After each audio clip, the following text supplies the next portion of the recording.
Обвинението за поранешниот собраниски спикер Трајко Велјановски за организаторите на крвавиот четврток е на стаклени нозе и мора да падне, тврди во својата анализа новинарот Бранко Геровски, повикувајќи се на доказите кои му ги доставил лично Велјановски на средбата која имале пред 10 дена. Обвинителството го спомнува Велјановски во 3 наврати, но никаде не било прецизирано која е всушност неговата вина. Прво, во обвинението се проблематизира координацијата на Велјановски со пратениците од неговата матична партија.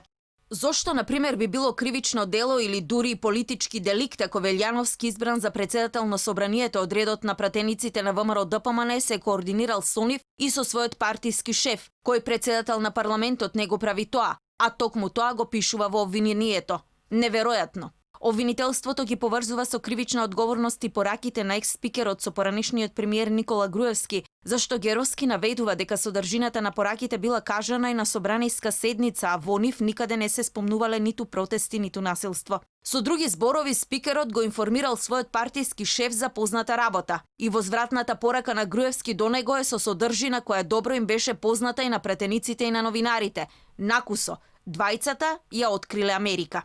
Трет пат Велјановски во обвинението се доведува во релација со пратеникот Зекирија Ибрахими, кого него спречил одговорница да ја испее албанската химна, што било причина толпата народ да се упати кон собранието. Насилствата во зградата на собранието се случуваат потоа и како што веќе безпоговорно утврдивме, обвинителството не нуди никакви докази дека спикерот има било каква врска со нивната организација или извршување.